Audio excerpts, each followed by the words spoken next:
Thank you all for coming. It's a full house. It's so nice to have you all here. And I'm Betsy Jacks, the director of the Thomas Cole National Historic Site.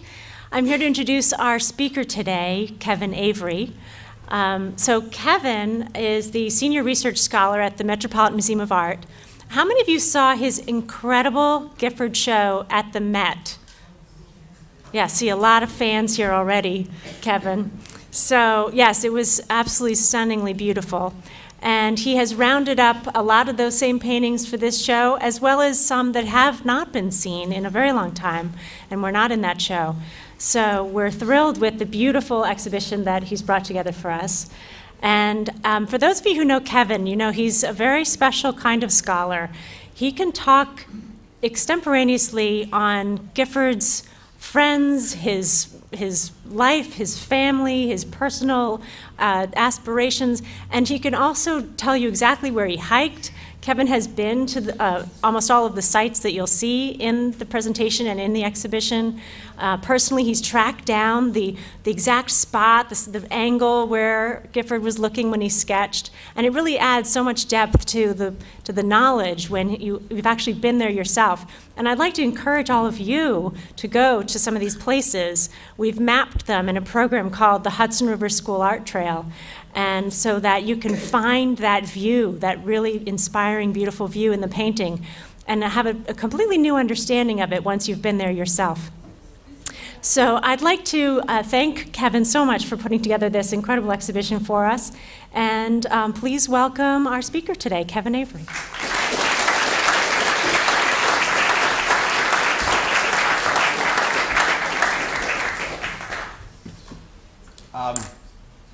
I'll ask again. Can you hear me? If you, oh, I see. Because it's on a, oh, it's wired up. Okay.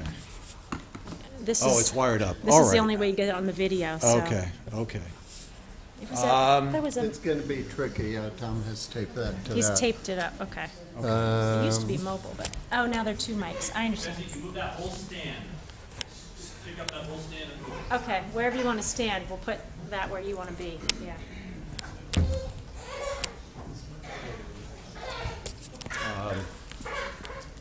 How does it work for you? I think this will be all right. Can I be heard? We okay there?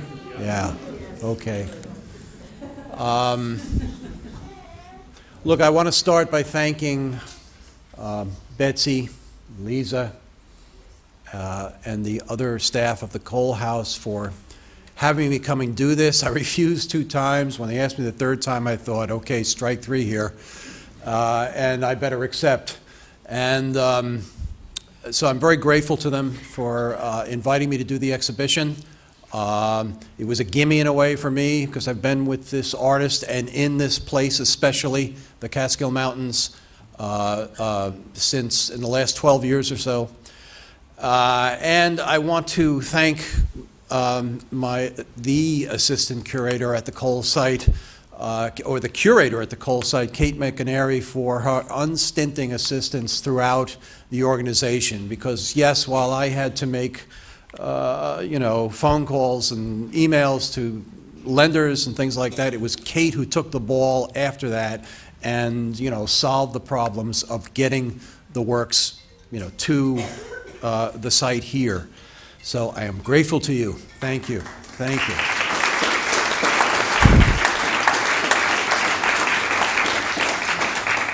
Well, I'm gonna start with Gifford's death. I hope that doesn't seem too morbid. Well, yeah, I shouldn't have. Let's take a look. Yes, I'm going to take us to Hudson, where he came from, in the year 1880, and show you the house, the family house, where the some of the 11 children were raised. I imagine this was a larger residence that they built in response to the large family they were building, Elihu and Eliza Starbuck Gifford. That's Sanford Gifford at the approximate age of, I don't know, 54 or thereabouts. On the upper right there, And he was waked in his own house. That's where the funeral took place, in Hudson, in 1880. Down there on the bottom right is his probably dearest artist, colleague, and friend, Jervis McEntee, who was at the funeral, of course, as was Worthington Whitridge, another companion in the Catskills during those years.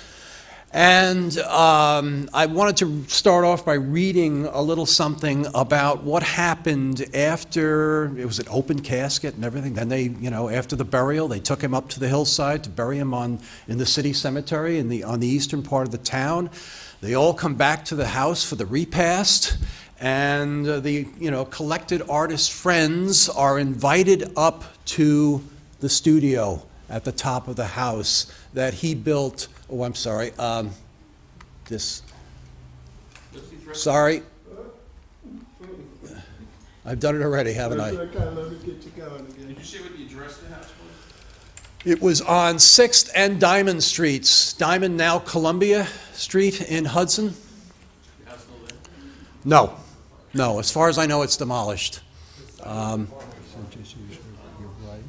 Yes. Okay. Thank you. Uh-huh. Thank you.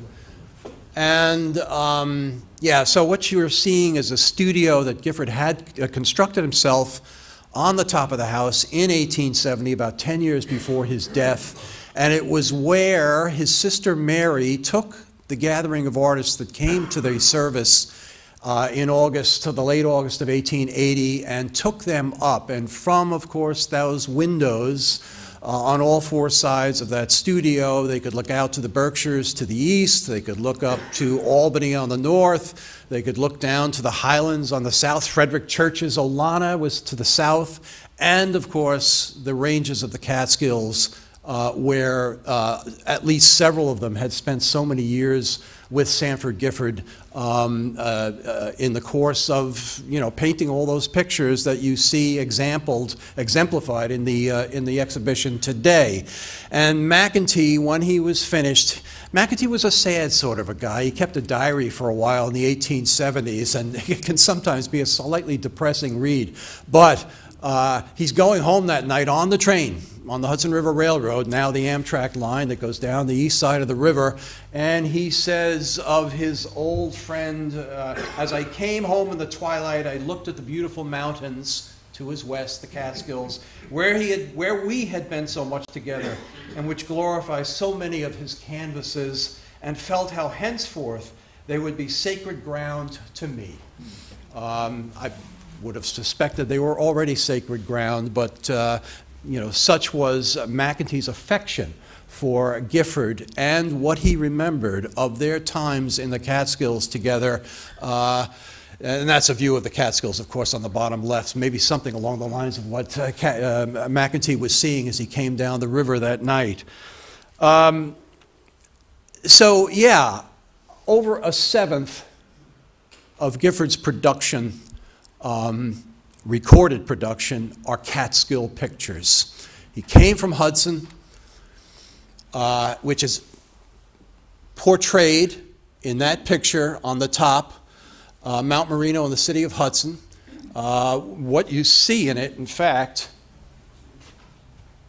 this is almost like a geographical biography of his own life, because, you know, of, oh, I'll never get this. Didn't you say the yellow was for the laser, correct? Yellow is for the laser, okay, yes. okay. There's Mount Marino looking south from, but more importantly, here along is the skyline of Hudson Street itself. That's probably the backs of the residences on Warren Street and the campanile of the Hudson Academy, where he actually went to school. And then, of course, in the background, you look beyond to the mountains he loved so much and portrayed so much. Thereafter, in his lifetime. I showed you Jervis McEntee a moment ago. I did want to also show you Worthington Whitridge in the 10th Street studio in Manhattan, where they all worked, basically, because during the really hot years of Catskill painting during the Civil War, it was Whitridge chiefly and McEntee who accompanied Gifford so often in their forays into the Catskills. Well, that helps. Thank you. Yeah. Yeah, there's the studio building up there.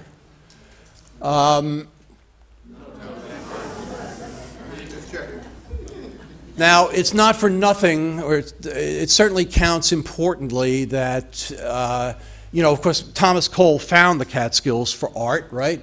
And I'm showing you a portrait of Cole and a portrait of the very young Gifford there of about 1844, I would guess, along with what is the first surviving, the earliest surviving landscape by Gifford that we do have in the exhibition, the Catskill Clove.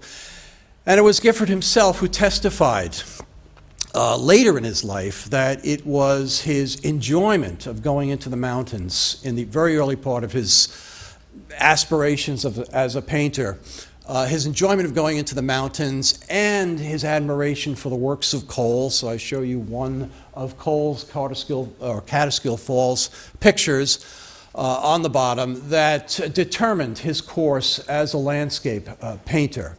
Now I want to go back to Hudson to remind us all that certainly a factor of the importance of the Catskill Mountains to Gifford was that he lived near them. And he didn't marry until 3 years before he died.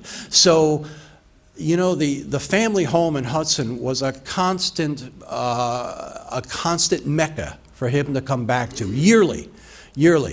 And he had 10 brothers and sisters. He had the 2 parents outlived him. So there was that, you know, it's almost hard to separate the affection for a, you know, region from the affection for his family. In fact, Whitridge put it that way. Late in his life, Whitridge said something like, or I should say, after Gifford's death, Whitridge said that he went back to the Catskills as he went back to his mother, which is almost literally true, because when he went back to see his mother, he also took trips into the mountains. He would say to McAtee in 1862, just before they would go down to the city after the summer was over to work in their studio on 10th Street, he would say to McAtee, "I don't feel good in my conscience unless I pay my respects to the mountains," which is a measure of you know, how he felt about the Catskills. You know, he certainly followed up on that, that declaration, because he visited them except for some years in the 1850s where he was finding his feet in places like New England and on his European trips. Almost yearly he was back in the Catskill Mountains. What I'm showing you on the bottom right, also a view of Mount Marino. However, it's from the edge of the river looking across South Bay to Mount Marino. The Catskills are in the background, but they're obscured by that tree. Is a work by an early influence on Gifford and indeed on his whole family. That is to say, Gifford's brother Charles, his eldest brother, was also interested in art. Another Gifford brother, Frederick, bought a picture of that scene from this artist. His name is Henry Airy. He lived in Catskill before he went to Hudson in about the mid-1840s, about the time that Gifford was becoming interested in art. And he sold a Mount Marino view to Frederick Gifford, who showed it at the National Academy of Design in 1847. And as you'll see, as we move along here, also accompanied Gifford on at least one of his early forays into the Catskill Mountains. So, yeah, what have I got here coming up? Yeah, I wanted to underline the importance of Airy as, you know, a conduit for their awareness, because there's no documented instances that Gifford actually met Cole, but their awareness of Cole and his influence could have been, you know, conducted by Airy, who had lived in Catskill, where Cole lived since 1836, before he came over to Hudson. So I showed just a comparable, you know, it's a classical landscape of this one's in the Metropolitan Museum, the view on the Catskill, early autumn of 1837. You see the framing trees. the Catskill winding in this beautiful sort of line of beauty, this S-curve through the background.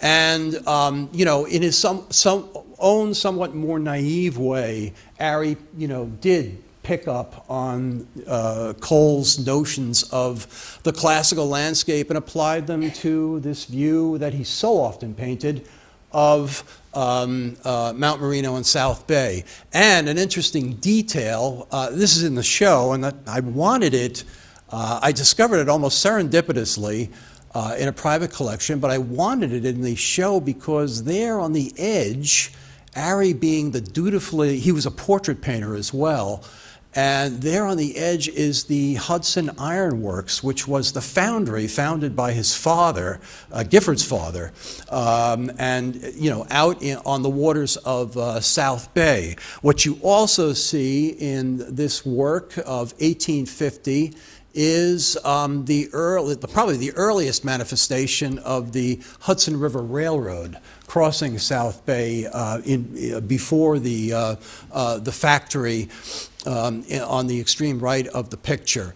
And as we move, oh, well, we will divert just for a minute and go into the hills with Henry Ary, who Gifford portrayed here in this drawing of 1849. It says H. Ary on the Schoharie-Kill. It dates it July 24th, 1849. And when Gifford made this wonderful view on the Schoharie-Kill that he exhibited at the American Art Union in 1850, he used that oblique view of his friend Ary and planted this figure here in the foreground. This is not to say that Ary is in Gifford's picture, but he was certainly the model because he was with Gifford when they were making the drawings from which Gifford made this painting. So they were undoubtedly doing a lot of fishing together too, because Gifford was an inveterate fisherman. But you know, so many more were in the 19th century. I guess the 21st too. A beautiful, really nice, quite developed view of probably the landscape around Prattsville and Lexington. You know, as we get further back into the Catskills, and indeed, it's somewhat exceptional in the show in that Gifford's locus in the Catskill Mountains was essentially the region of the Catskill Mountain House around Catskill Clove. So he didn't often get into the backcountry, as it were, of the Catskill Mountains, and this is an exceptional instance of his doing so, and you know, painting a very nice picture. What you also see in it, yeah, and I think I can exemplify that. You see that kind of rosy kind of quality, that reddish quality in the landscape. It's the underpaint, you know, coming through the upper layers of the paint very warmly, and it was a hallmark of the works not only of Cole, but also of Cole's pupil Frederick Church at this exact time. So you see, you know, even the technical influence working through Gifford, through Cole and his colleague Frederick Church. When Gifford himself turned to the subject in several pictures. In 1859, and this is significant because in 1859, Ary died, and he actually had his obituary in the Crayon, the great art periodical of that period. So, you know, that Gifford should turn back to the subject matter at this time is probably a kind of homage to this friendship, this pretty critical friendship, probably at the beginning of his career. And, but as you can see in Gifford's picture, by now he's been to Europe, you can almost tell. He's got something of the Turner look about, you know, the diffuse sun, which you'll see, you know, it's in his signature works. It's familiar in the backgrounds of his pictures. Even critics began to complain about it. But I may get into that later. But what I wanted to differentiate was that the sophisticated artist whom we see coming into his own in this picture on top edits out the Hudson River Railroad. You know, where is it in Gifford's picture? It's 1859. You should see it, you know. But no, we have cows in the foreground grazing, you know, on the grasses of South Bay there. but you know, he has edited out the sort of industrial parts of the landscape, edited out in a way as, you know, even his father's factory, I guess you could say. Yeah.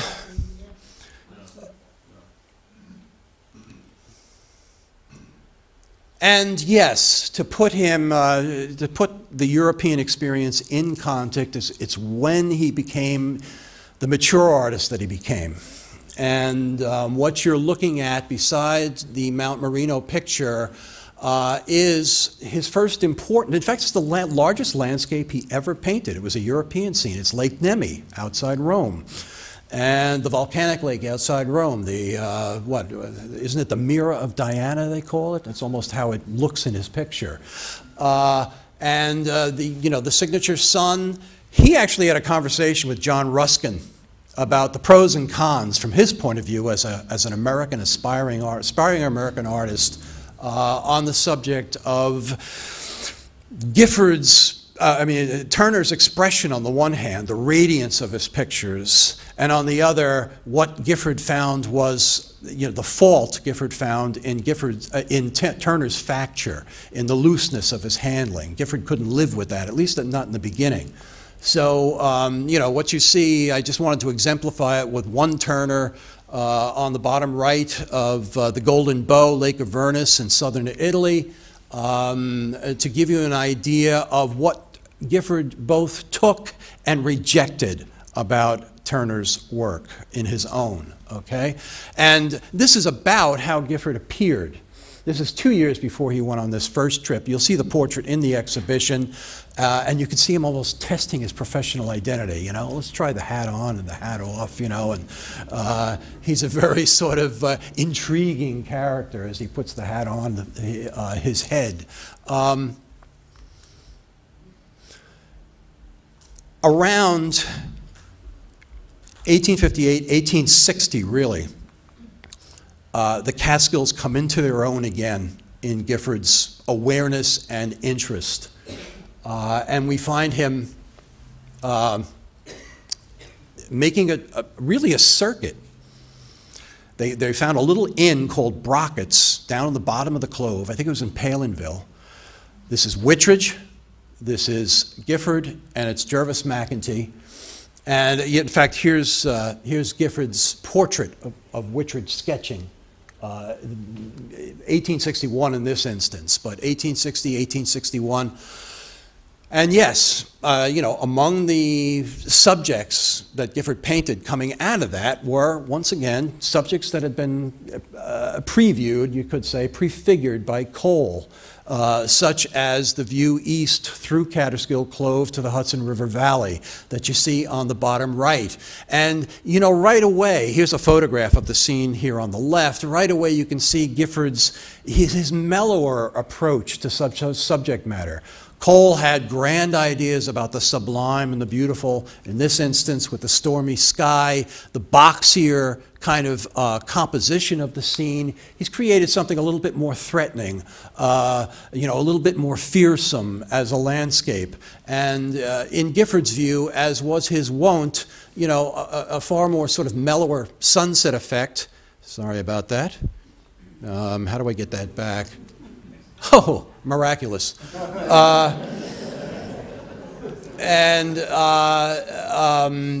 He paints it wider. He wants the more recumbent landscape character in his picture.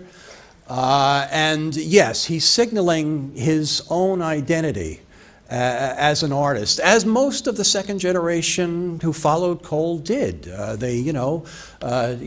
Church painted some volcanoes, and there are terrific aspects in some of Church's pictures, but Gifford in particular had a more reposeful approach to the landscape, and it only became more marked, I think, in most of his work. I'm just about to show you a tremendous exception to what I've just said. And that's this, which is our headliner in the exhibition, the largest picture in the exhibition, from Yale University, recently given to Yale only in 2007, a picture that had disappeared for over a century since Gifford's sale of it in 1861, and that is Twilight in the Catskills. You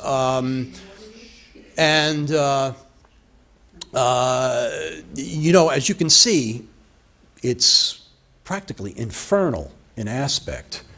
And you ask yourself, you know, if you think you know Gifford, you think you have known Gifford, you ask yourself, you know, where's he coming from in the expression of this landscape? You know, here it seems like Gifford is the one who's being sort of threatening in the aspect that he lends to this picture. And I think there are multiple reasons, and not the least of them was the fact that critics at the time began saying that Gifford doesn't do anything else but these diffuse, sunny, you know, hazy pictures. And, you know, he heard him, and he wanted to prove that he could do something else. The second reason was this picture, painted the year before by Frederick Church, called Twilight in the Wilderness. And look, Church was a touchstone for a lot of the artists. He was Cole's pupil. You know, he had tremendous dexterity as a painter and a great eye. And he had the boldness to treat subjects like this because he could. You know, he had the ability. You know, Gifford, you know, took more than a passing look at Twilight in the Wilderness before he decided to paint Twilight in the Catskills the following year. And I can't help myself, because this picture does have such an infernal aspect, to at least reference whether Gifford saw John Martin's pictures in England when he was there. I don't know, but this is Martin's. Because there's a hellish aspect to this picture, I couldn't forbear showing a picture by Pandemonium Martin, as they call him. You know, this is the Protestant revival of the 19th century in pictorial form. And he's referencing Milton, of course, Milton's Paradise Lost. Strange to say, in the exhibition of 1861, when this picture was seen, a critic looked at the picture and he said, "It's darkness visible." And he was paraphrasing Milton's description of hell, okay? During the time Gifford painted this picture, the states had started seceding from the Union in the South, okay? So we're in the lead up to the Civil War here, as this picture is being painted. And just after he exhibited at the National Academy of Design, he joined up himself. Okay, joined the 7th Regiment National Guard and served for 3 successive summers in Baltimore, Washington, and elsewhere in Maryland. So, you know, the war was part of, you know, it wasn't something that he was removed from. He didn't later try to get out of the draft like some of the artists did, paid to get themselves out of the draft when it was instituted in 1863. He joined up. You'll see the photograph of him later. And finally, during the period this picture was painted, his brother was spiraling down with mental illness. He had come to New York, seen his brother in the studio as he was taking a water cure in Manhattan, and went home the next year from that water cure and took an overdose of chloral and died even as Gifford was going down to Washington. But Gifford was totally aware. He had visited his brother in Wisconsin, where he lived at the time, you know, was especially conscious of his brother's suffering during the period leading up to, I'll call it a self-inflicted death, because, you know, he might well have made a mistake and taken an overdose, but he had talked about suicide in his letters. So that helps to contextualize, I think, the contrast that picture makes in Gifford's output. And what I wanted to underline here was that when Gifford himself was at the site from which this is painted, and this is a view of Catskill Clove from near the place called Poet's Ledge on Catskill High Peak on the south side of the Clove, okay? So this is the scene. As you can see, it's a pretty good match. I nearly killed myself hiking up there. But I know I was much younger then, too. But I got the view. And you can see in a way how, from these drawings down here, how, you know, these dead-looking trees figured into the burned-looking trees on the sides of the composition, but how he just basically sort of spread that context of the trees out into this overwhelmingly horizontal composition that he makes there in Twilight in the Catskills. So that's all to underline the fact that this was a very self-conscious expression that he was imposing on this scene and may not have actually have witnessed himself. I mean, did he see Twilights? Of course he saw Twilights, but not when he was up there looking at this scene. So that was, you know, that was you know, an addition later. That's your photograph? It is, yeah. But they can be found online too. Other people have done it and lived. And I wanted to show you also what Frederick Church did with his own Twilight in the Wilderness as the war opened in 1861. Just to put the idea out there that, you know, where Church is, he's being literal here in his patriotism, reconfiguring the Twilight into Stars and Stripes. It's called Our Banner in the Sky. And, but it's to instill the idea that even when a landscape, you know, doesn't have that kind of literal reference, it doesn't mean it can't express, you know, the tenor of the times, okay? And this, of course, which was turned into a lithograph, was done exactly contemporaneous, well, actually contemporaneous with the, just after the war opened and Gifford's picture in the lead up to the war. There is Private Sanford Gifford on duty at Fort Cameron in Washington that first summer. So just after taking this down at the Academy in New York, you know, he went down to Washington for about 3 months.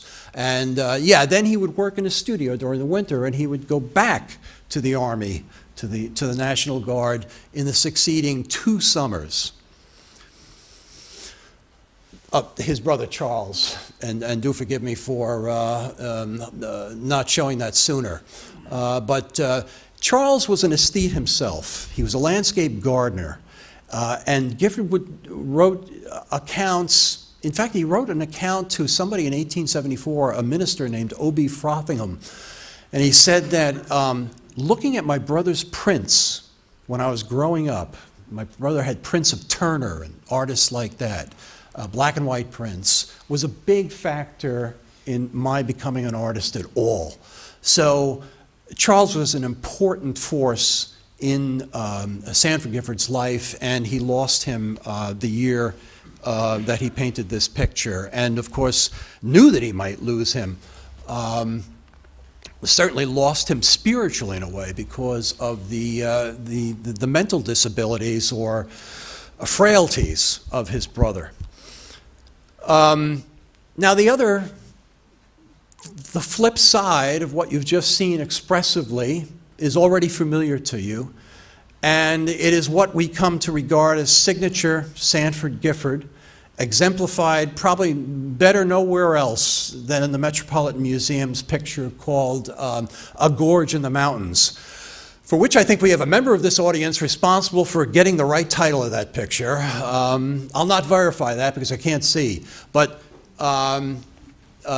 recently renamed, we used to call it at the Metropolitan Museum Catskill Clove. It was dated 1862. It's a 48-inch tall picture.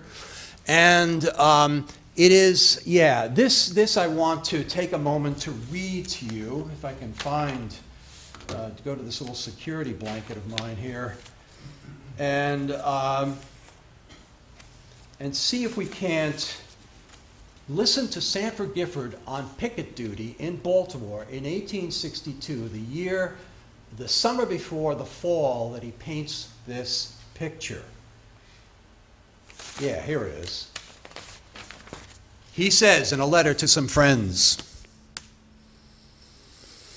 "Your most welcome letters came to me last week and made my heart to be glad.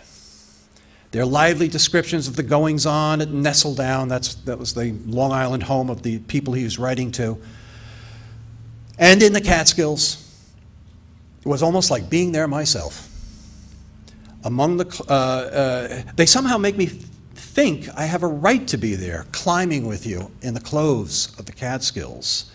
But when under the hallucination, interesting word, I go to the gate of the fort and am rudely roused from my dreams by the sentry sharply bringing his musket to arm's port and an abrupt halt, your pass.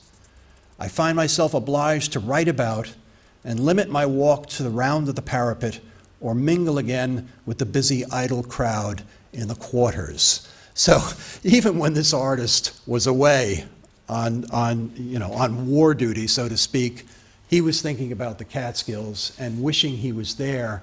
And in a way, it almost seems as if the dream is realized in a picture like this. And I'll tell you, I think I can, by the way, this is Baltimore 1862. I don't know if that's kind of like self-portrayal of him on duty there, but it's just a good accompaniment to what we've just heard from the artist himself, his own testimony. And what I wanted to show you, though, yeah, I mean, this is remarkable to me. I never cease to wonder at the contrast between what he actually saw. And this is the place on the Escarpment Trail, pretty much where he witnessed and then sketched what became this picture. Yeah, I know. You know, what he, you know, this rather prosaic view to Haynes Falls turned into a kind of dream. Okay? Yeah, so, what's the distance between that and this? Well, we have one intermediary in the exhibition, and that is this sketch, a sketch in Catskill Clove from Harvard University, formerly the possession of Dr. Sanford Gifford, a collateral descendant of the artist who gave it to Harvard.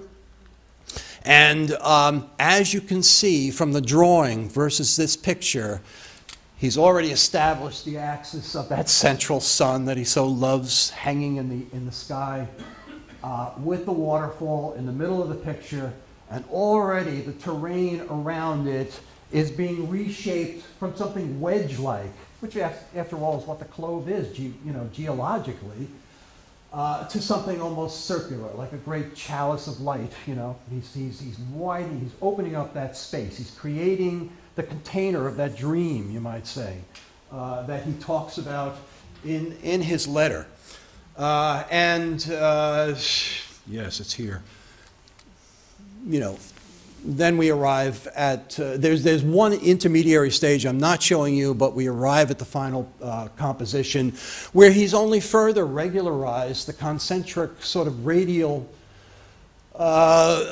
configuration of the hillsides, the veil around. He's essentially using the sun shape, a circle, to shape the composition of the terrain itself, as if the sun determines the terrain shape. So that is gorgeous, and people who looked at it this is a picture of a poet, is what they said about this picture. They even invoked, lines from Tennyson's Lotus Eaters.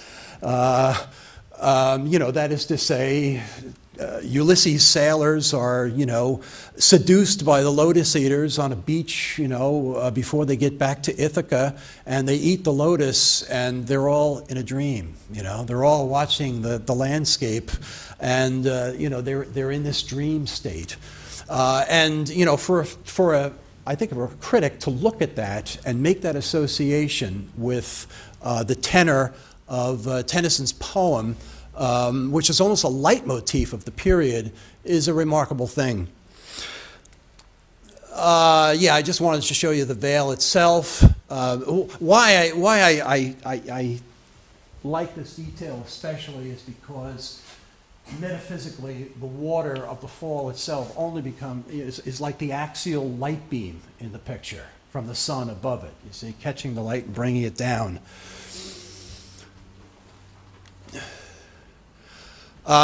This is in the show, this wonderful picture of a ledge on South Mountain. I show it now because essentially when Gifford was doing that sketch of Catskill Clove that you've just seen that became the great picture in the Metropolitan Museum. All he had to do was look in the opposite direction from pretty much where he was out toward the Hudson River Valley for this picture. And this never became a large picture, but in a way, you can see, in a way, the same sort of compositional strategy being worked out between the sun that comes down, sort of follows the line of the ledge itself, and then, of course, is accented by the fellow waving his hat to his companions who are climbing up the scene below. That's Inspiration Point, or Inspiration Rock, on the Escarpment Trail. And these places, you know, that Escarpment Trail walk is pretty accessible. So, you know, you can visit these points. It's always fun to sort of visit them with reproductions of Gifford's paintings, to see, you know, to look at it itself and to then see how marvelously he interpreted these things. And in fact, we talked about the waterfall catching the sun's light. Out here is just a little Hudson River glinting in the distance, kind of analogously with the other composition. And yes, that's a photograph of Escarpment Point over there on the right. This is a charming picture that's in the show, an October morning in the Catskills, and you know, it's remarkable when you see photographs of the period of people around the mountain house. And unfailingly, the ladies are all in hoop skirts, and they're still climbing around places. That's why I'm showing you here. Oh, I'm sorry, I keep doing this. You see this group here. You know, they're near Inspiration Point here, but look at how they're dressed, you know, and they're out for a Sunday stroll on the escarpment. And, you know, so when we see it in Gifford's picture there, you know, it shouldn't surprise us. What's really charming about this picture is the way the darkness of the glade frames what is essentially, you know, the air in front of the south wall of Catskill Clove, okay? So it's this blue-gray scrim back there, which, of course, the red garments of the women set off so well there in the foreground. Now, normally, Gifford did vignette compositions, you know, with surrounding, darn it. Oh, boy. Vignette compositions vertically, you know, with surrounding trees like this. It's pretty conventional. It's what you'd expect. In this instance, he does it horizontally, as you can see. And he also, you know, pictorially finds a kind of metaphor for the slow passage of the ladies in that sort of shadow that wafts across the foreground there. Really nicely done. And it's, you know, it's not a major picture, but it's charming for, you know, what he brings to even what seem like, you know, unnoticeable details.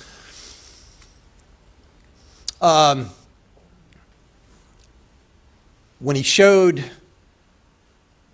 A Gorge in the Mountains in 1862 at the Artists' Fund Society, it was almost bought right out of that exhibition by the Morris K. Jessup, a great benefactor of the Metropolitan Museum. His widow, anyway, in 1915, gave A Gorge in the Mountains to the Metropolitan Museum of Art. And then it wasn't seen, basically. The Gorge in the Mountains sort of disappeared from public view.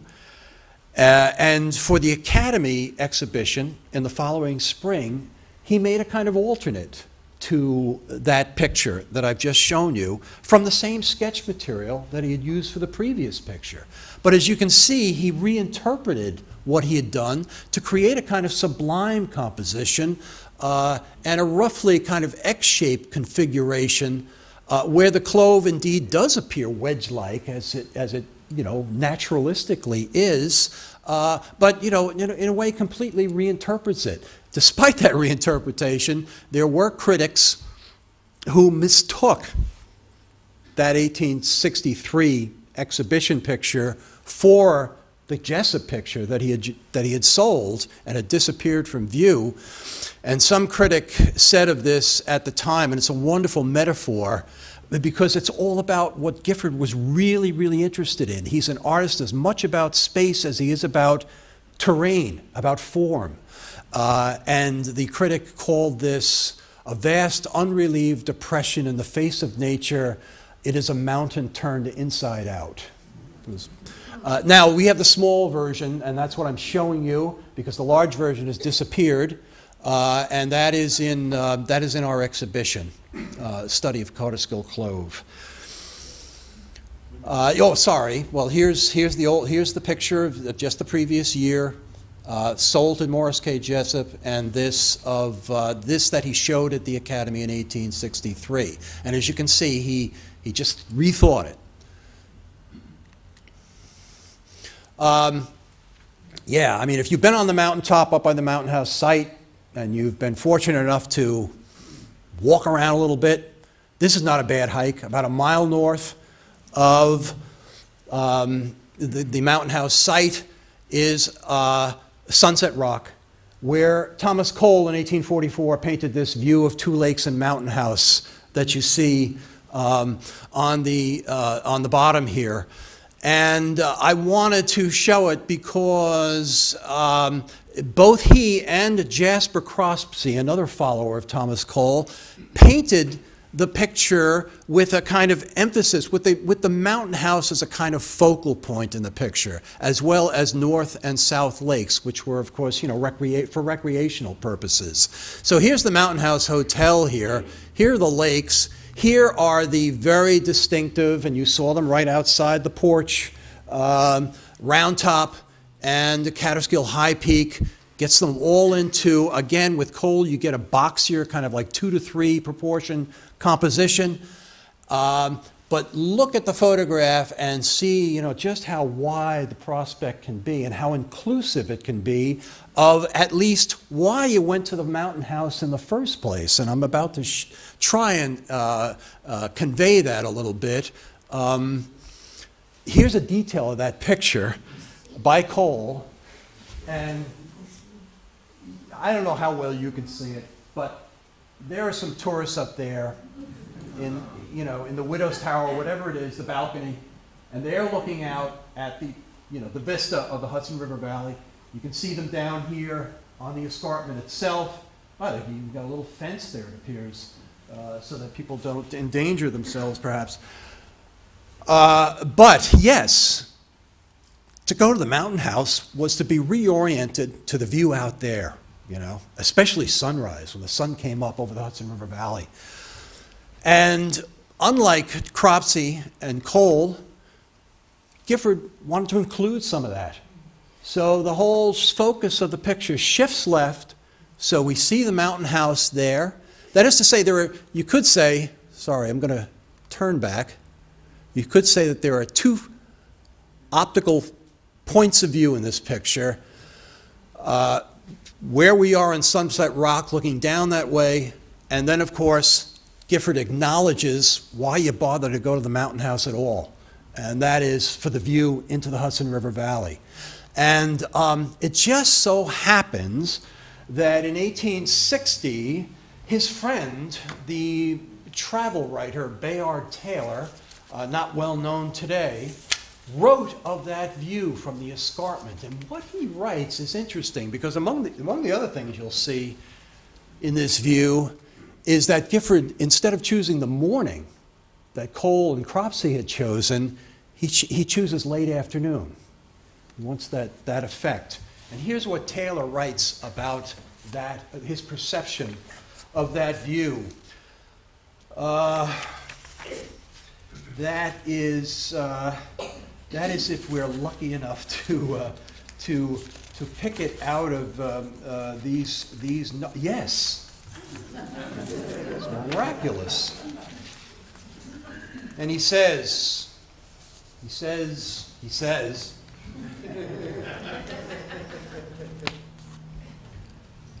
Yeah. This was in something published in the New York Tribune in 1860, and he's describing the view from the Catskill Mountain House. He says it was a quarter of an hour before sunset, perhaps the best moment of the day for the Catskill panorama. The shadows of the mountains tops reached nearly to the Hudson. You can see that in the waves of the shadows, trending out toward where the Hudson River is. While the sun directly down the clove interposed a thin wedge of golden luster between the farmhouses On 1,000 hills beyond the river, or the farmhouses on 1,000 hills beyond the river sparkled in the glow, and the Berkshire Mountains swam in a luminous rosy mist. The shadows rode eastward at the rate of a league a minute as we stared. Okay, so the one thing you don't see in Gifford's picture of that description are the Berkshires, because they're, you know, they're behind the viewer in a way. But in other respects, there's a remarkable consistency between the perceptions of, you know, this most popular travel writer of his time and what Gifford chose, how Gifford chose to reinterpret what Cole and Cropsey had done earlier than he had done. And I'm sorry for the composite photographs, but it gives you some sense of you know, being on Sunset Rock at about that hour down there on the bottom. Yeah, more of the same, just so we get a better view of the. And this is a small, you know, I regret that he never made a large picture out of this, or apparently not, because it's a beautiful thing. And it's on the right of Twilight in the Catskills in the exhibition. I remind you to pay special attention to it if you have the time. I wanted to show you the Catskill Mountain House site, where a lot of us have been, okay? With the hump of South Mountain just beyond it. Cole's portrait, really, that he sold to Charles L. Beach, the proprietor of the hotel, in, I think, about 1845. And yes, then to begin to bring us over that hump that you see here toward the corner where you turn from south to west as you go into Catskill Clove, and the beautiful, what appears to me to be a plein air study of this prow-like rock that Gifford did at about that point, where he quite marvelously, you know, there are these razor-sharp details, like these, you know, this dead brush, the twigs, you know, knifing up through the picture here in the foreground. Whereas there's this almost like cursory or summary smattering of the pigment to convey the atmosphere in the clove itself, even as then he takes either the butt of his brush or the dry bristles of his brush and pokes in these little,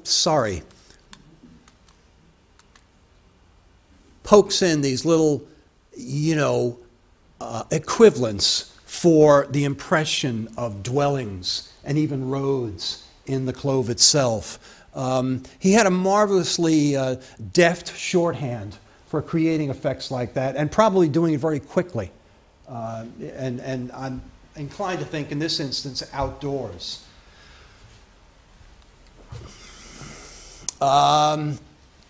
Strange to say, Church with Cole, not with Cole actually, this would be a year after he left Cole, had gotten up to this location, while Church was with Cole at the Mountain House, I think as early as 1844. But this is as you round the corner into Catskill Clove, or Catskill Clove. They're sort of interchangeable. Gifford spelled Catskill, Catskill, okay? K-A-U-T-E-R. And interpreted it twice in a whole series of pictures, small and large, of 1864 and 1873. We happen to have the very, very fine study for the large picture in the St. Johnsbury Athenaeum for the view from South Mountain of 1873. And I just wanted to give you some idea of what the scene is like when you're actually there. So clearly, you know, what's going on first, even in this very horizontal picture, is he's telescoping somewhat, you know, so you get more of the foot and even the musculature of Catskill High Peak, you know, on the right-hand side of the composition, as well as the, you know, the bit of the foreground there.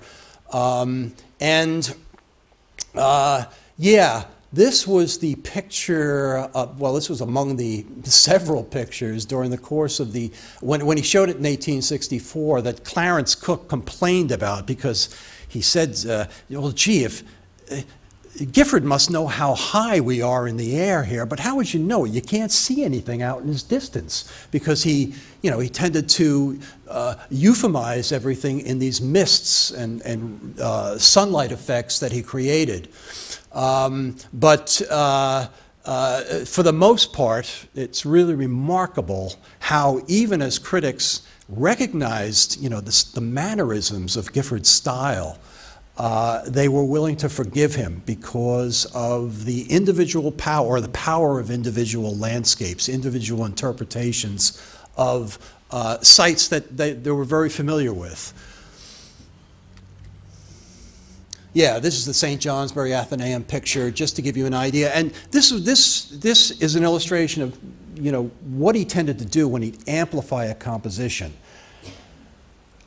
Because as you can see, they're very close. And they're very close even in touch, even in the detail that he brings to each one. But critical, I think, to the distinction between a large composition and a smaller one, a smaller study, is the size, the relative size of the figures, and how they actually shrink in proportion to the landscape. So you get this vastness. In the larger pictures, you get a greater vastness of effect because of that change in proportions. Yes. Okay, I have to read from, because this is funny. This is funny. And this is Bayard Taylor again. And this is Bayard Taylor on the subject, not of the picture. He was familiar with Gifford's pictures, but on the subject of looking from these places out into the Hudson River Valley. And once again, oh yes.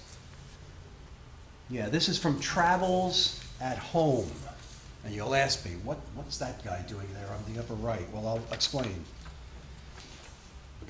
He says, this is Bayard Taylor again. This is July 18th, 1860. And he says, in certain conditions of the atmosphere, the air between you and the lower world seems to become a visible fluid. An ocean of pale crystalline blue, at the bottom of which the landscape lies. Peering down into its depths, you at last experience a numbness of the senses, a delicious wandering of the imagination, such as follows the fifth pipe of opium. Or, in the words of Walt Whitman, you loaf and invite your soul. Okay? And believe me,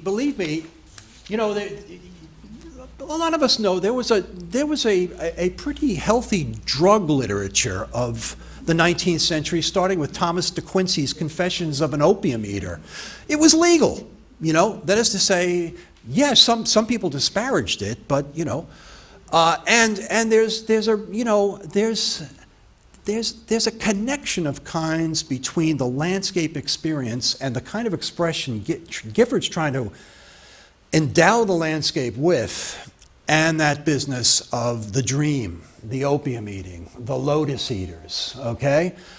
So that, Tennyson's poem of 1833 really is a kind of leitmotif for understanding, some of what goes on. And there, yes, there's Bayard Taylor somewhere in the east, smoking on his hookah there in the lower left.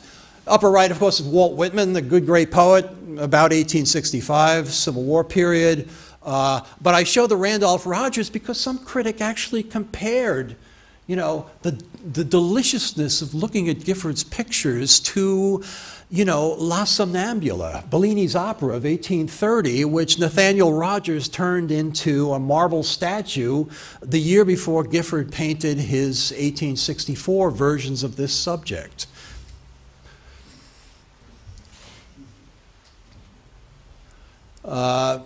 And for the 1873 versions of this subject in particular, I think it's probably significant that Gifford extended his travels on his second trip to the Old World to Egypt, as far as Egypt.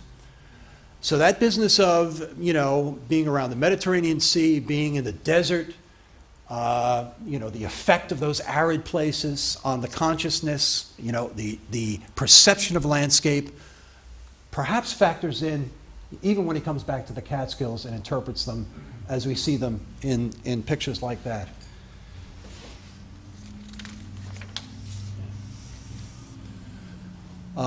Yes, just to address Fitzhugh Ludlow. Bierstadt stole his life away because he was going, you know, he was basically declining in the 1860s because of, I think, drug and alcohol abuse. But he, you know, he came to fame because he wrote something called the Hashish Eaters in 1857. So, you know, boy, talk about close connections to the Hudson River School, you know. Rosalie, what was her name? Rosalie Edwards married Albert Bierstadt. She was the wife, before the divorce, of Fitzhugh Ludlow, who wrote that book that you see up there. And finally, look at George, you know, George P. Curtis in 1852. He writes a vacation book. It's essentially what it is, and it's called Lotus Eating. Okay, who illustrates it? John Frederick Kensett. Okay, and you know, there's a page and one of the drawings that was turned into an engraving of Kensett's, you know, image of the cliff walk at Newport. And you know, I was talking about this before in the galleries with folks. You know, Kensett's considered the luminist, as it were, the clarity of his imagery. But I think expressively, you know, in terms of the effect that they were trying to instill in their viewers, or that even that they were interested in achieving themselves for their own gratification, you know, there's not a whole big divide. Well, they are contemporaries after all, but there's not a whole big divide expressively in the therapeutic function of landscape between an artist like Kensett, who shows us these straight horizons, this nothingness, as it were, and Gifford's more misty form of nothingness, nirvana, shall we say, in pictures like that on the bottom. Yeah, I asked for, and so happy I got, one picture of the Shangums. They're only 30 miles south of the Catskills, and twice during the Civil War years, either Jervis McEntee and Gifford, or Gifford and Whitridge went down there. And it's an interesting thing. Gifford painted this beautiful picture, and you can see the traps itself. This is the classic view of the traps, right? You're somewhere maybe on Eagle Cliff looking south, okay, down near the Mohawk Mountain House, right? And this was made into a major composition that Gifford exhibited at the Academy in 1865, even as his sketching companion that same year did his own, probably one of his more famous pictures, Twilight and the Shangums. This was in the Manoogian collection until, well, it may still be. I don't know where it is exactly right now. But they both showed pictures of the Shangums at the Academy that year. The thing that intrigues me about this, and this gets kind of highly speculative, but I'll say it anyway, you probably can't see that this essentially is the composition on a sketchbook page for what became this. And the odd thing is that this drawing dated from his 1861 foray, not 64. In 1864, the kinds of sketches that Gifford did of the Shangums approximate more closely the effects, and you see he's working it out tonally there in the upper right, that cloud overcast of what, you know, Whitridge did in Twilight and the Shangums. So the question that this kind of relationship or this kind of juxtaposition raises is, you know, and correspondingly, there's not much in Whitridge's sketch material that I have seen that, you know, where you find the imagery of this painting. So was Gifford helping his friend out, you know, in the studio building, you know, from what they gathered sketch-wise that year? These are both sketches by Gifford, and like I say, to my eyes, they approximate more closely the composition that Whitridge worked out in that picture. They saw Hunter Mountain there. They all made sketch material from it, and both Gifford and McEntee made pictures for the Academy in 1866. I mean, this really lends meaning to the idea of a Hudson River School, you know, that these guys are working in such harmony, even in terms of subject. And I'll show you McEntee's interpretation. Now, well, there's Whitridge's interpretation, and that's probably what the scene pretty much looked like when they were actually looking at it. But, you know, the other two of them, cast their sensibilities, their moods upon the scene. And Gifford, I think, most affectingly in his picture of Hunter Mountain Twilight. But October in the Catskills was exhibited at the Academy in the same exhibition as Gifford's picture. But it has that typical Mackendy somberness that, in fact, most of the huts, in fact, even Mackendy seemed to think that, his predilection for gray skies was kind of like scaring patrons away, that sort of thing. And there was some truth to it. We have the wonderful study for Hunter Mountain in the exhibition. So this is the picture that you'll see in the gallery. There were 3 of these studies. This one literally is dated October 9th, 1865. So this was weeks after the September day on which they actually sketched together. And is it fair to say that this is a kind of post-war landscape? Stump-filled foreground, it's sagging foreground. I put that out there and remind everyone that this picture was painted contemporaneously with Winslow Homer's Prisoners from the Front, which had the scarred and stump-filled battlefield of Petersburg, Virginia, as its setting, okay? Once again, there's nothing going on that looks like warfare in Gifford's picture. That would be absurd to say. But given the mood of the piece, the almost elegiac kind of quality to the light and the atmosphere of the piece, well, there's more to it than that, I think. During the course of the war, he lost a brother in the conflict, and that was Edward Gifford, whom you see here in the middle. And sometime in 1865 or after, I have to think that Gifford acquired this picture from Winslow Homer, and it went into the family home in Hudson. And it's a trooper meditating over a grave.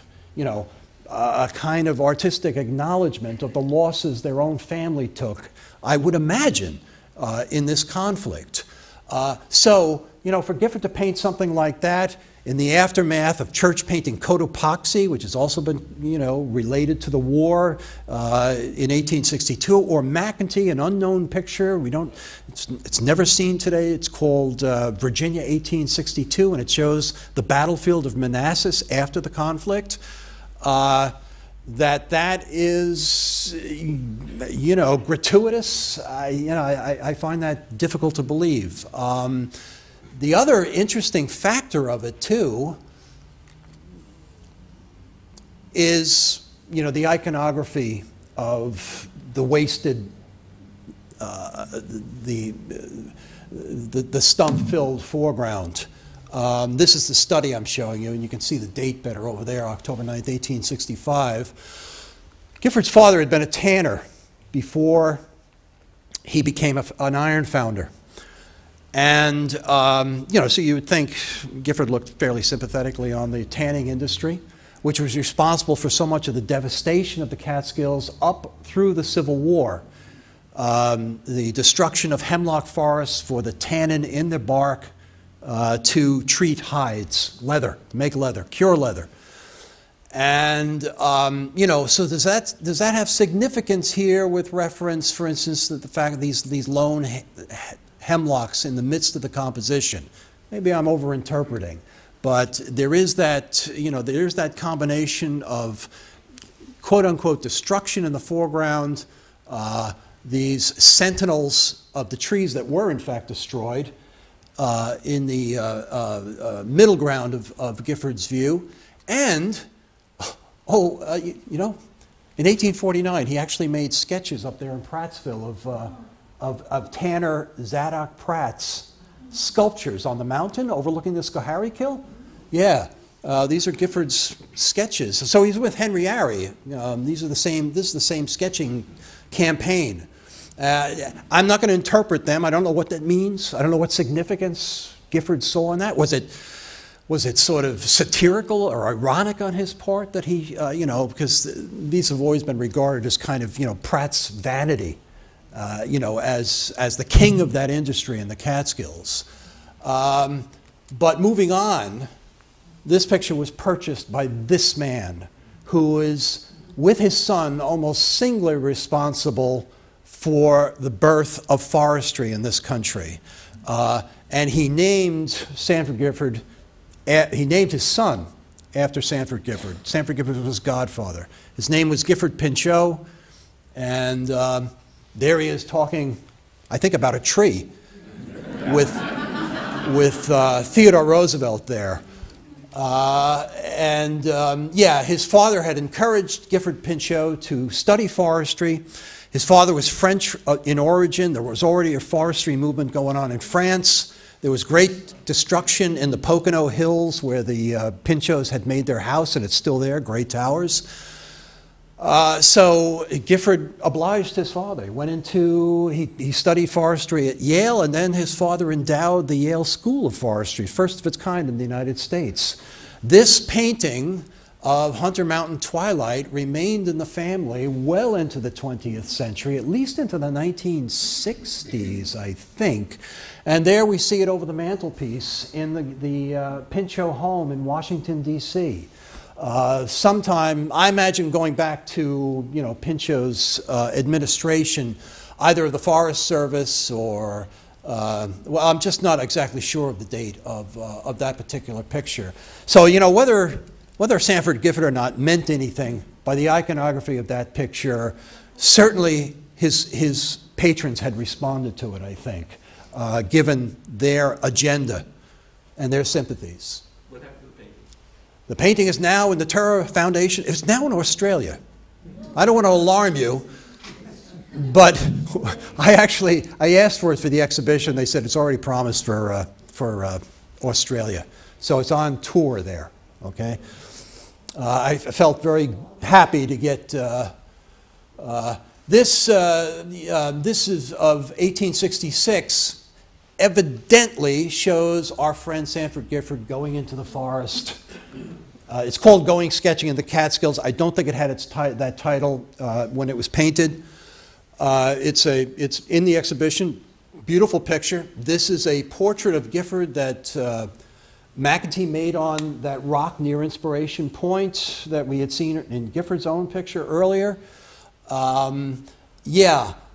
Just before all three of them, and Church as well, they didn't go together, but they all wound up in Rome in 1868. You know, it's the post-Civil War flood of Americans going to Europe again because the war's over and, you know, the economy's beginning to kick because of industrialization during the war. So there's money, you know, there's money to travel. And what I wanted to say about Going Sketching in the Catskills is this is an instance, I think, of Gifford in a kind of homage to his own friend Whitridge, who had popularized just a few years earlier the woodland interior. Durand had done it, of course, in the first generation. But Whitridge picked up on it in a very conspicuous way in what he put into the Academy during the Civil War years. This is the wonderful picture in the Ranolda House in Winston-Salem, North Carolina. And, this is the closest approximation, I think, in the work of Sanford Gifford of that effect of the forest glow in the middle ground, you know, coming through the silhouetting trees in the foreground. Then he's in Europe.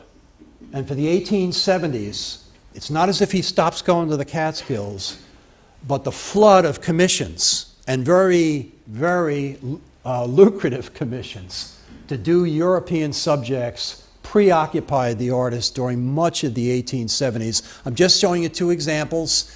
This is the picture, actually, he even said he wanted to be, I was about to say he wanted to be remembered by, and it disappears. Wanted to be remembered by the Parthenon, which is now in the National Gallery. It was in the Corcoran Museum, the Corcoran Gallery. And you know, at one point in his letter writing, Gifford said to somebody, if I get any more commissions to do pictures of Venice, where he loved, I mean, he loved being there, and he was there for 5 weeks, and, you know, but everybody and his brother wanted a Venetian composition. You can see why, in a way, they're beautiful. but he said it's like eating partridge every night. You know, and you know, it's fair to say, with all of that activity, yes, he was preoccupied with it, but he didn't stop doing the Catskills. And right up until 1880, even a commission from J.P. Morgan to paint a clove picture, such as you see on the right. This one's in the Los Angeles County Museum of Art. Now, you can look at these pictures, the late Catskill clove, and you know, you get a little skeptical. You know, these just knockoffs of what he had done in the 1860, and there's an argument for that he's sort of recycling because he's getting commissions to do it. And maybe he feels a certain reluctance to go back to the subject matter, but he's doing it anyway. Or, on the other hand, you know, when you look into these pictures, there's a kind of lusciousness and a chromatic, I think, variety that begins to appear in these pictures that makes you wonder about the suggestions that a late critic of his work, in fact, a critic of his posthumous exhibition at the Metropolitan Museum in 1881, she said, he looked like, you know, his late stuff looks like he's picking up the winds of change here, you know, because the Hudson River School style is going out. And, you know, so we can speculate on, you know, whether Gifford, being such a sensitive colorist to begin with, might have been entertaining a little bit more of that spontaneity and freedom and chromatic variety that is somewhat exemplified both in this painting and this wonderful picture in the exhibition where, you know, it's not all that richly painted except in this area here. What you have to love about it, and I show it next to the 1846 picture, so we've got a wide gap of years here. And I show it next to this picture because it's in a location very close to where he did this picture. You know, the marvelousness of just one chromatic detail, and that is, you know, this leafage of the tree, you know, and there's all these little crimson ciphers of pigment that he's laying on, and then he just picks up the same ciphers and he starts laying them into the hillside here, and it sort of enlivens the whole hillside, and what are leaves here in the foreground, you know, become full-scale trees just by this shorthand of crimson pigment. But he died. So we don't know where or how Gifford would have gone. And I just, in closing, wanted to put that out there. Thank you.